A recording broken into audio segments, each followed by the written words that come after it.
तमाम दर्शकों का आज के कार्यक्रम में बहुत-बहुत स्वागत, अभिनंदन आप सबको। राधे राधे। मैं आपके साथ में देवभूमि ऋषिकेश उत्तराखंड से आचार्य आशीष। आप भी परिचय के तौर पर कमेंट बॉक्स में अपना नाम या अपने शहर का नाम लिखकर हमारे आज के कार्यक्रम का एक खास हिस्सा बन सकते हैं। हम बात करेंगे खरमास को लेकर के। आज के कार्यक्रम में मैं खरमास को बहुत डिटेल में आपको समझाऊंगा। खरमास के अंदर कौन-कौन से कार्य आपको नहीं करने हैं, इसकी भी हम चर्चा करेंगे और कौन से ऐसे कार्य हैं जो खरमास में किए जा सकते हैं, उसको लेकर के मैं आज संक्षिप्त में आज के कार्यक्रम में चर्चा करूंगा। आगे बढ़े इससे पहले एक छोटा-सा आपसे निवेदन भी रहेगा, अगर आप पहली बार चैनल पर विजिट कर रहे हैं या आपने अभी तक चैनल को सब्सक्राइब नहीं किया तो आप चैनल को सब्सक्राइब कर लीजिए। साथ ही बेल आइकन को भी प्रेस कर लीजिए ताकि आने वाले जो कार्यक्रम हैं उनकी अपडेट आपको मिलती रहे। देखिए खरमास यह शब्द आपने बहुत बार सुना होगा और बहुत सारे कार्यों को लेकर कन्फ्यूजन बना रहता है कि क्या खरमास में वो किए जा सकते हैं या नहीं। जैसे कि गृह प्रवेश आपको करना हो, मुंडन संस्कार आपको करना हो, गौना आपको करना हो, सगाई करनी हो या बच्चों को यहाँ तक कि एडमिशन उनका नया स्कूल में होना है, उनका दाखिला किया जाना हो। ऐसे बहुत सारे कार्य हैं, किसी भी नए काम के लिए, शुभ काम के लिए, मांगलिक कार्यों के लिए खरमास कैसा रहेगा? इसको लेकर के कई बार क्या होता है, बहुत सारे लोग कहते हैं कि नहीं तत्काल में मुहूर्त है, आवश्यक था, इसलिए हमने विवाह जो है खरमास में कर दिया। जबकि ऐसा नहीं होता है। सभी प्रकार के खरमास के अंदर जो मांगलिक कार्य, शुभ कार्य होते हैं, वो वर्जित माने जाते हैं। सबसे पहले तो हम ये समझ लेते हैं कि खरमास होता क्या है। जब भी भगवान सूर्य देवगुरु की राशि में प्रवेश करते हैं, तब खरमास प्रारंभ हो जाता है। कब से खरमास प्रारंभ होगा उसको भी हम लोग समझेंगे। लेकिन देवगुरु की राशि कौन-कौन सी है? देवगुरु की राशि 2 राशि हैं जिन पर देवगुरु का आधिपत्य होता है, उनके घर माने जाते हैं। उसको हम धनु राशि और मीन राशि के रूप में देखते हैं। यह ज्योतिष का विषय है। धनु और मीन राशि देवगुरु के होते हैं। जो लोग ज्योतिष में दिलचस्पी रखते हैं, ज्योतिष की नॉलेज रखते हैं, उनको पता है कि ये देवगुरु की राशि है। और जब भगवान सूर्य 12 राशियों में संचरण करते हुए, भ्रमण करते हुए देवगुरु की राशि में पहुंच जाते हैं, यानी सरल भाषा में आपको कहूं तो जब सूर्य भ्रमण करते करते देवगुरु के घर पहुंच जाते हैं, तब जो है खरमास प्रारंभ हो जाता है। खरमास इसलिए भी उसको कहा जाता है क्योंकि एक यहाँ पर बहुत अच्छा रीजन मैं आपको बता दूं, क्योंकि सूर्य की सभी जो शुभ दृष्टियां होती हैं वो शुभ कार्यों में वहां पर आपके कार्यों में नहीं पड़ पाती है। उसके पीछे यह भी एक रीजन है कि सूर्य अपने गुरु के यहाँ यानी देवगुरु के यहाँ जाता है।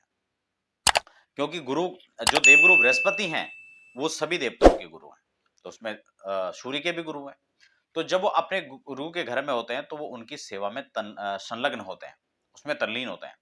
तो यही कारण है कि देवगुरु की शुभ दृष्टि उस समय आपके कार्यों पर नहीं पड़ती हैं, आपके कार्य उससे वंचित हो जाते हैं। सूर्य बल उस समय नहीं मिल पाता है। और इसी क्रम में आप इस बात को समझ लीजिए कि सूर्य बल जो है, हमें कहाँ-कहाँ चाहिए होता है। सूर्य बल हमें जब विवाह होता है तब भी त्रिबल शुद्धि देखते हैं और उसमें सूर्य बल प्रमुख रूप से देखा जाता है। चंद्र बल को देखा जाता है और देवगुरु के बल को देखा जाता है। तो इसलिए जो है विवाह आदि जो मांगलिक कार्य हैं, वो आप इस समय नहीं कर सकते हैं। गौना है, सगाई है, गृह प्रवेश है, गृह आरंभ है, आपको नूतन गृह का वास्तु रखना है, ये सभी कार्य आप जो हैं इस दौरान नहीं कर सकते हैं।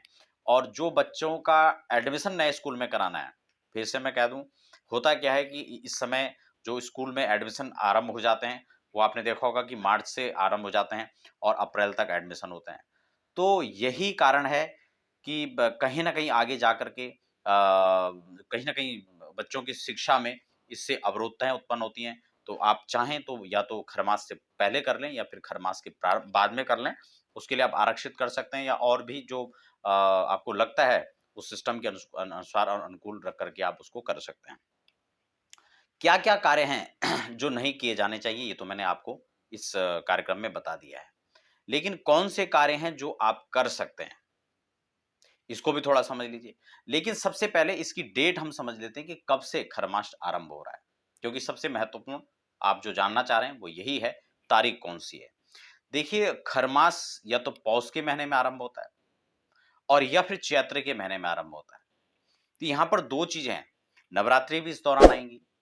तो क्या नवरात्रि के अंदर भी शुभ काम नहीं किए जा सकते हैं? अब उसमें नवरात्रि और शिवरात्रि विषय नहीं है, विषय खरमास है। और अगर खरमास है तो उसका सीधा सा नियम जो मैंने आपको बताया कि देवगुरु की राशि पर जब तक सूर्य रहेंगे, अब जैसे आप फिलहाल की स्थिति को हम देखते हैं तो ठीक 14 मार्च को जो है सूर्य भगवान यहां से ट्रांजिट करेंगे और अगली राशि यानी मीन राशि पर 12 राशियों के क्रम में जो अंतिम राशि होती है वहां तक पहुंचेंगे। मेष राशि से भगवान सूर्य अपने सफर को प्रारंभ करते हुए राशियों के क्रम में जो अंतिम राशि मीन है उसमें जाएंगे और खरमास प्रारंभ हो जाएगा। जो इस बार 2024 की स्थिति में देखें, अगर अभी तत्काल में देखें तो यह 14 मार्च को हो रहा है।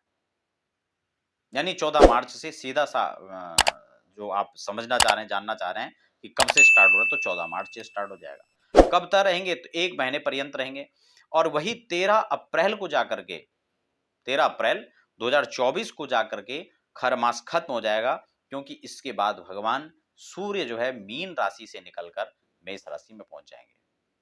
तो ये जानना बहुत आवश्यक था, इसलिए। और जब धनु की राशि में होंगे तब भी यह लगेगा, लेकिन इसमें सभी वर्जित शुभ पुण्य आदि कार्य जो है शुभ कार्य और ये इसमें वर्जित रहेंगे।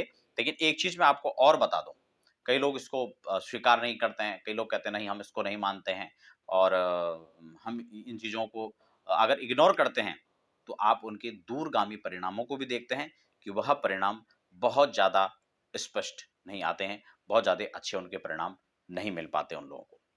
अब ये समझ लेते हैं कि कौन-कौन से काम हैं जो हम कर सकते हैं इस पीरियड में। देखिए, सबसे महत्वपूर्ण चीज़ ये है कि जब खरमास होता है, तो विशेषकर उस मास के अंदर, खरमास के अंदर पूजा-पाठ, धर्म, कर्म, दान इत्यादि का विशेष महत्व हो जाता है।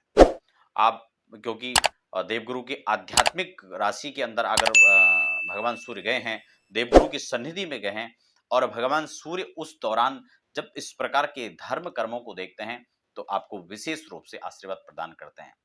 दूसरा कि तत्काल के अंदर कोई छोटे-मोटे कार्य, मान लो आपने रजिस्ट्री करवानी है, आपने रेंट हाउस चेंज करना है, तो ऐसी स्थिति में आप चाहें तो उसको आप करवा सकते हैं। या किसी चीज़ को आपने फाइनल करना है तो उसके लिए आप डिसीजन ले सकते हैं। लेकिन अगर कोई विशेष महत्वपूर्ण कार्य है तो उसको आप तब चाहें तो स्थगित भी आप कर सकते हैं। लेकिन उन कामों को खासकर इस समय में आपको स्थगित कर देना चाहिए। तो मित्रों, बंधुओं, ये था आपके लिए खरमास की बहुत महत्वपूर्ण जानकारी। कार्यक्रम आपको कैसा लगा? अगर आप वीडियो आपको अच्छी लगती है तो आप कार्यक्रम को लाइक करें और साथ ही अपने मित्रों के साथ आप शेयर भी कर सकते हैं।